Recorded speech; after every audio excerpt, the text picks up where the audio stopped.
Hello friends, তো দেখো আজকের আবার একটা নতুন রেসিপি নিয়ে তোমাদের সামনে হাজির হয়েছি। তো আজকে একটা জলখাবার রেসিপি তোমাদের বানিয়ে দেখাবো। দেখো এখানে দুটো আলু সেদ্ধ করে নিয়েছি। এই জলখাবার রেসিপিটা হলো সরু চাকলি বানাবো অবশ্যই, কিন্তু সেটা মশলা জাতীয় বা মশলা দিয়ে বানানো, ঠিক আছে?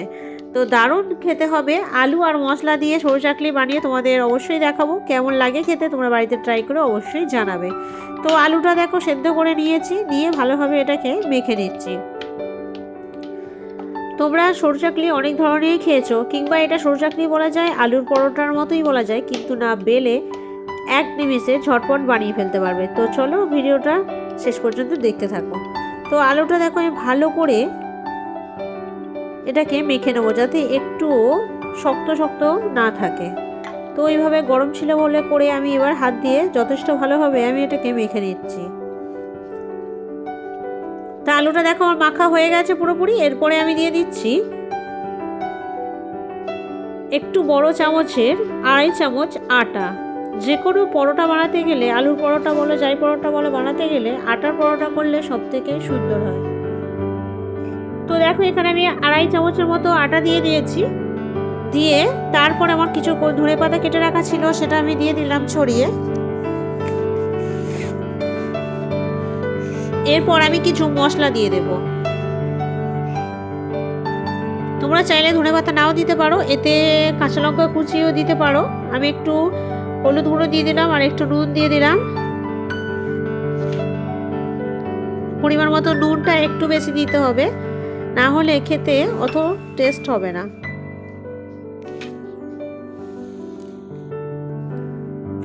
তো এরপর আমি একটু গুঁড়ো লঙ্কা দিয়ে দিচ্ছি। তোমরা চাইলে নাও দিতে পারো, কাঁচা লঙ্কা 2-3টে দিলে ভালোই লাগবে খেতে। তো আমি গুঁড়ো লঙ্কাটা দেখো একটু দিয়ে দিলাম, যাতে একটু ঝাল ঝাল লাগে, খুব সুন্দর লাগে খেতে। তো আমি দেখো এটা ভালো করে মিক্সড করে নেব, যেহেতু তলায় আলুটা রয়েছে না।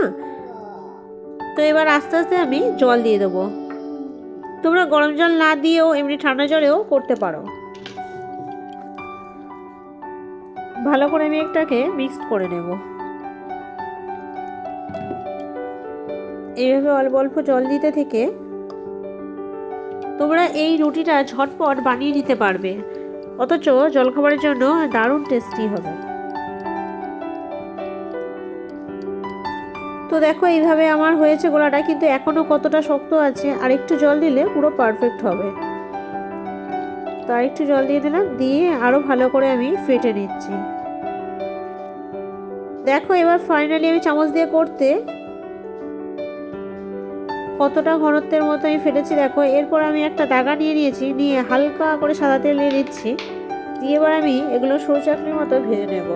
দেখতে সরু চাকলির মতো হলেও খেতে কিন্তু লাস্ট ফিনিশিং যখন নামবে তখন অনেকটা পরোটার মতোই দেখতে লাগবে। তো চলো দেখতে থাকো।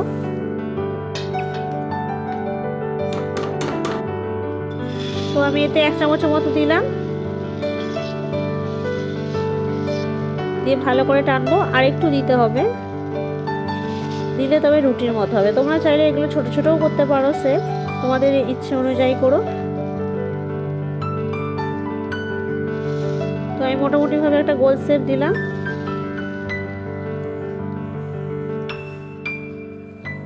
এগুলো বাচ্চাদের টিফিনেও দেওয়া যায়, এর সঙ্গে গাজর মিক্সড করতে পারতে, ক্যাপসিকামও করতে পারতে, আরও সুন্দর লাগতো খেতে। কিন্তু আমার ছোট্ট মেয়েটা এক্ষুনি সবজি গাজরের এটা অরেঞ্জ হয়ে গেলে না আর খাবে না, সেই জন্য আমাকে শুধু ধনেপাতা আর মশলা দিয়ে একটু চটজল দিয়ে জলখাবারে একটা করে নিচ্ছি।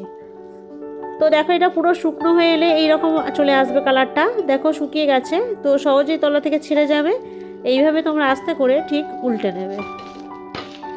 দেখো এপারটা কত সুন্দর হয়েছে, পুড়েও যায়নি। গ্যাসটা যেহেতু লো মিডিয়াম আছে ছিল।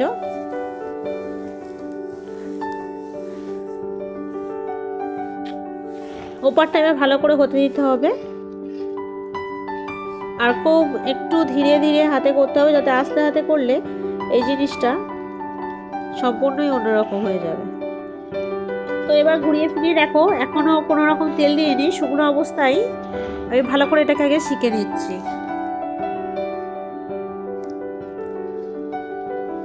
হালকা হালকা ভাবে ফুলছে দেখো। এখন সহজে তেল দেব না, ভালোভাবে চারিদিকে শিখে নিয়ে তবেই তেল দেব।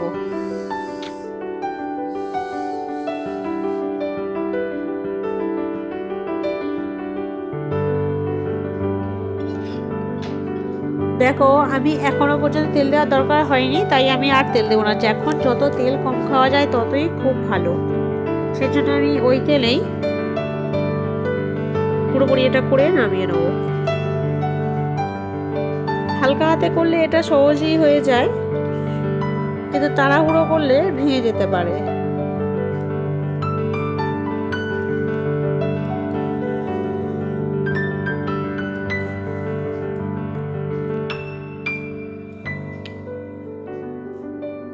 তো দেখো আমার ফাইনালি হয়ে এসছে, দেখো কিভাবে ফুলছে। এটা যদি ময়দার করতাম তাহলে হয়তো আরো ফুলতো, কিন্তু যেহেতু আটার তো এইভাবে আমি সব কটা করে নেব আস্তে আস্তে।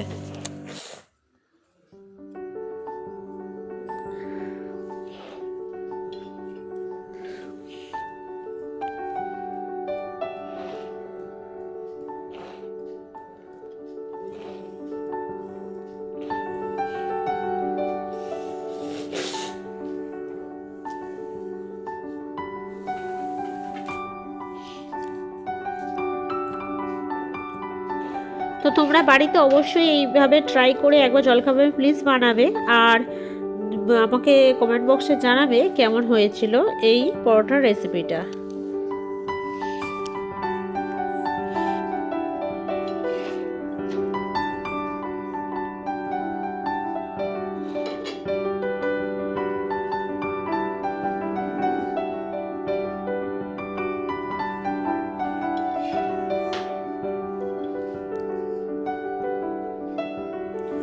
তো দেখো আমার ফাইনালি সবকটা হয়েই এসেছে। তো কেমন লাগলো আজকের ভিডিও অবশ্যই তোমরা কমেন্ট বক্সে জানাবে। ভিডিওটা ভালো লাগলে প্লিজ একটা লাইক করে চ্যানেলটা সাবস্ক্রাইব করে অবশ্যই আমাদের পাশে থেকো। চলো বন্ধুরা, টাটা, আবার দেখা হবে অন্য রেসিপির অন্য ভিডিওতে। তো দেখো আমার পরোটাগুলো শেষ পর্যন্ত কত সুন্দর হয়েছে। তো তোমরা প্লিজ প্লিজ একবার বাড়িতে বানিয়ে ট্রাই করে আমাকে অবশ্যই জানাবে কিন্তু। চলো টাটা, আবার দেখা হচ্ছে অন্য ভিডিওয়।